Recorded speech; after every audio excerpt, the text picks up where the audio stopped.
Has anybody influenced your style of filmmaking from world cinema? World cinema? You're impressed by somebody? Yes, I am impressed with a few people, but I don't know if they influenced. But I mean, I think that the beginning fascination, considering I was a late comer, I'm not a cinema buff, was with the far Oriental films, and I would specifically say Taiwanese and Japanese. You know, different generations from Ozu in Japan. Later on, of course, quite a lot of Japanese film directors. I remember seeing Hao Xiaoxian, which is a Taiwanese film director. I'm quite happy that in your festival here, there's quite an outlay of a lot of different kinds of films, because yesterday I saw also a film by a Taiwanese filmmaker whose name is Simon Liang, who I think is a great filmmaker. And so I kind of ran from the jury competition films and saw that film. So that's really, I think, where I remember. I mean, there were quite a lot. I mean, there was a moment I saw tons of filmmakers, and I'm sure that it's the sum total amount, you know, that you actually see that something comes out. But I'm remembering the very specific ones here because I remember the surprise at the moment of discovering that this is really the language I would like to actually learn or follow or express myself in. Anybody from your contemporaries who has impressed you with his work? Simon Liang, I just mentioned, is extremely impressive. From Palestine? That's a very embarrassing question, don't you think? Because if I mention one, I would have to disregard the other. Would you do that in India? You know all of them. Oh, of course. We are just, what do you think? You know, how many Palestinians are there? It's some neighborhood in your town here. You know.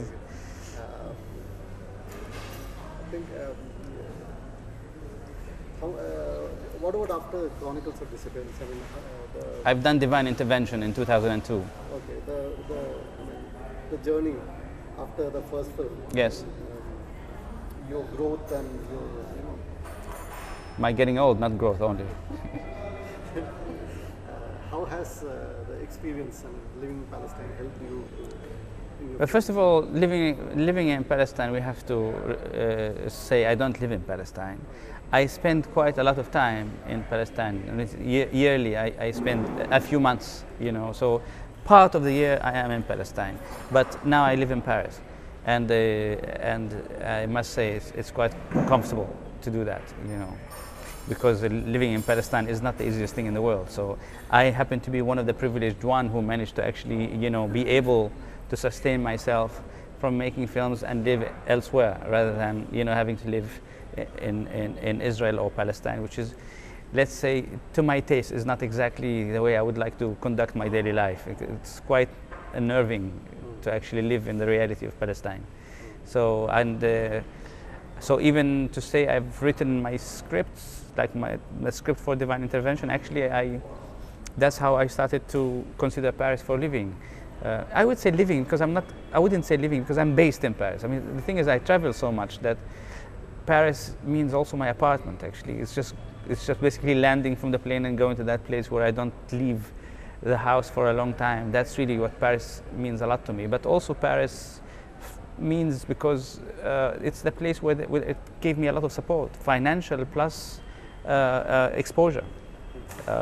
So actually that's why I also finally considered staying there much more, because it's where my films actually get to be exposed the most. It's where my films get sponsored the most.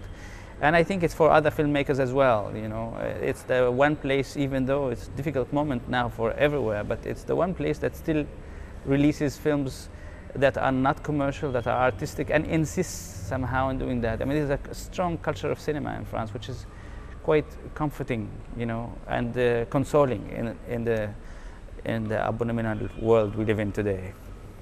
Anybody from India who has impressed you on films? Oh, you're doing the same trick on me. I will not answer to that one. I'm a jury member. No, I will not say it. But I mean, you know, I remember the Satiraj area. Yes, I mean, it was this sort of filmmaker that actually was the background education. You know, so yes, yes. But I must say that I'm not terribly familiar with the modern Indian cinema, and this is something actually that I'm going to actually, now that I've come and I've come for the first time, I'm instigated on that level. I would like to see more films and get more names and maybe try to see where I can find some DVDs. And even if not DVDs, maybe see if the libraries here have anything, or phone the filmmakers maybe. But it only started after I arrived here. And before we rarely get Indian cinema. I mean, yes. I mean, except for every once in a while, one commercial film escapes from India and ends up because of its commercialism. So, but this is not what I'm interested in. Okay. How does Palestinian people accept Palestinian cinema? Very well. Compared to Hollywood, which is more popular there? You are making good comparisons. You're comparing India with Palestine, which is not a bad idea. I think it's paradoxical, to tell you the truth, because they accept Palestinian cinema extremely well and they encourage it extremely much. You know, so on that level there is no complaint. If a Palestinian film gets seen by a certain Palestinian audience, no doubt, even though we don't have theaters. I mean, we barely have a couple. But there are venues to show, not in a commercial setting. It's not like a Palestinian film ends up being 6 months in the theater, but sometimes, for example, my film was released in Palestine in one theater, which is the only theater, in fact. It's a cinematheque. And it stayed on and off for a few months, depending on the curfews and the invasions. You know, sometimes he would have to stop because there's a curfew or an invasion. So, and then he would come back and put it again. And don't forget that they have to cross checkpoints in order to see the film. So it's very, very difficult circumstances. I wouldn't say that the Palestinians, I cannot generalize, first of all, because I don't know what the Palestinians, there are too many, and they are not only in Palestine, they are everywhere in the world. But I must say that what's happened to the Palestinians has happened to you as well, you know, which is a sort of consumption reality is taken over, you know, and I don't think it's a reality that one can defeat. In fact, we are somehow half drowning already, but we keep our hope, you know, looking at the other half, the full half of the cup.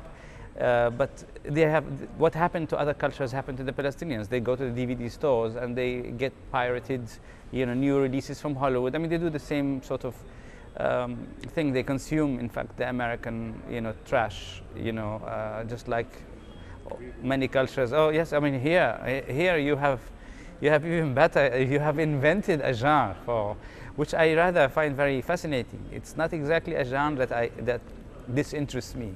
What bothers me slightly is the abundance of it. I mean, I'm not exactly a militant and I don't have ideological static stance, but I do think that, you know, I'm not also into restricting anybody from doing what they want. But I think since Bollywood is really, you know, gone into a lot of the veins of Indians, I would only wish that, opposed to that, you know, the cultural ministries would pump a lot of financing into artistic films. So this way, okay, Bollywood can live as it wants to live, and it's nice. You can every once in a while go and listen to music and see some dancing and some idiotic ideas. It's fine. Why not? You know, we all want to be sometimes stupid. I accept it. I too. I just saw something myself. So. But at the same time, I think the role of the government and the role of the ministries and the role of many people who have a certain awareness, you including and the newspapers including, is to give a much bigger space to more independent work. So at least, you know, people can choose, because right now we're on the way to have no choice and we are only going to be left with that. And then, you know, imagine the sort of enrichment and the sort of pleasure you're going to have from your daily life. It will probably be quite dry, you know. Thank you. Sir. You're welcome. And all the best for your next film. Thank you very much.